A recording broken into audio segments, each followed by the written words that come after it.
రాముల వారు పరిపాలిస్తున్న సమయంలో ప్రజలకి ఏ సమస్య వచ్చినా వెంటనే సమస్యల విన్నవించడం కోసం ఒక గంటని ఏర్పాటు చేశారు.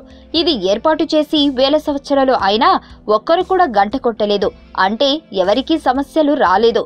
ఒకరోజు రాముల వారు సింహాసనం మీద సీతారాములు కూర్చుని, లక్ష్మణుడు నిలబడి ఉండగా, భరత శత్రుఘ్నులు వింజామరలు వీస్తూ ఉండగా సభ చేస్తూ ఉన్నారు. సభ జరుగుతున్న సమయంలో టింగ్ టింగ్ అని గంట వినిపించింది. ఎవరు గంట కొట్టింది?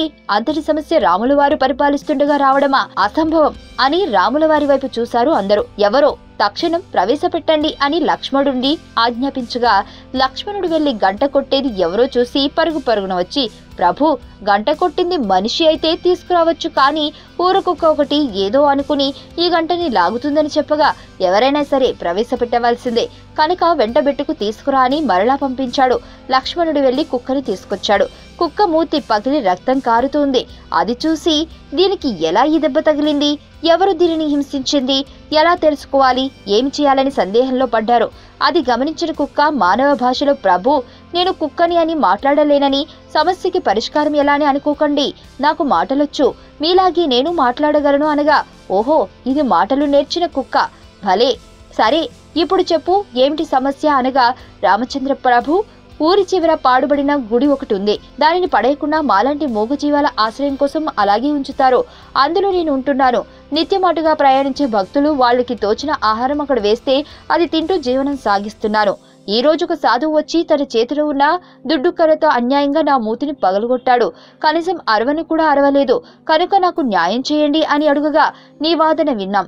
నీ వాదన ఒకటే విని తీర్పు చెబితే ధర్మానికి హాని కలుగుతుంది. ధర్మానికి హాని కలిగితే జనులు గతులు తప్పుతారు.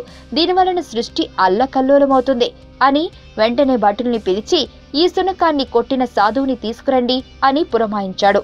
భటులు తక్షణం వెళ్లి సాధువుని తీసుకొచ్చి సభలో ప్రవేశపెట్టారు. కుక్క తన వాదన వినిపించింది. వాదనంతా విన్నాడు సాధువు. రామచంద్ర ప్రభు, నన్ను క్షమించండి. పాపం, ఇది రోడ్డు ప్రక్కనే నిలబడి నా వైపు చూస్తుంది. పైన ఎండ మండుతుంది. ఈ రోజు ఎందుకో ఒక్కరు కూడా భిక్షం వేయలేదు. దాంతో కడుపులో ఆకలి మలమల మాడుస్తుంది.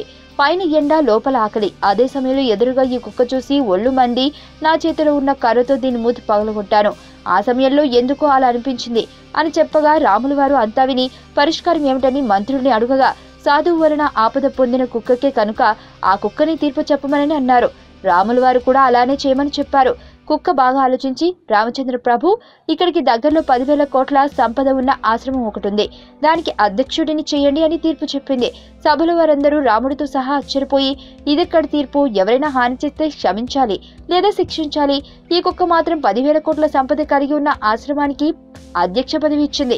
ఇదెక్కడ కుక్క అనుకుని సాధుని పంపించి విషయం చెప్పమన్నారు.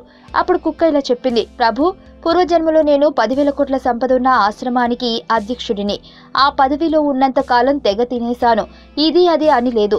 దొరికింది దొరికినట్లుగా దోచేసుకున్నాను. దేవుడి మాన్యం, ఆశ్రమ సంపదలు, బియ్యం దగ్గర నుండి పొలం వరకు అన్నీ తెగ తినేసి ఇదిగో ఇప్పుడు కుక్కరై జన్మనెత్తాను. ఇలా అందరితో చిత్కారాలు పొందుతూ దెబ్బలు తింటూ ఇలాంటి దుర్భర జీవితం గడుపుతున్నాను. ఇదిగో ఆ సాధువుకి కూడా కక్కుర్తి ఎక్కువ. వాడిని కూడా దానికి అధ్యక్షుని చేస్తే నాలాగే కుక్కలా జన్మిస్తే తిట్లు తింటూ తన్నించుకుంటూ ఉంటాడు. అందుకే ఆ తీర్పిచ్చాను అనగా అందరూ నవ్వుకున్నారు. మీకు తెలియని మరిన్ని రహస్యాలను తెలుసుకోవాలనుకుంటున్నారా? అయితే సబ్స్క్రైబ్ చేయండి రహస్యవాణి.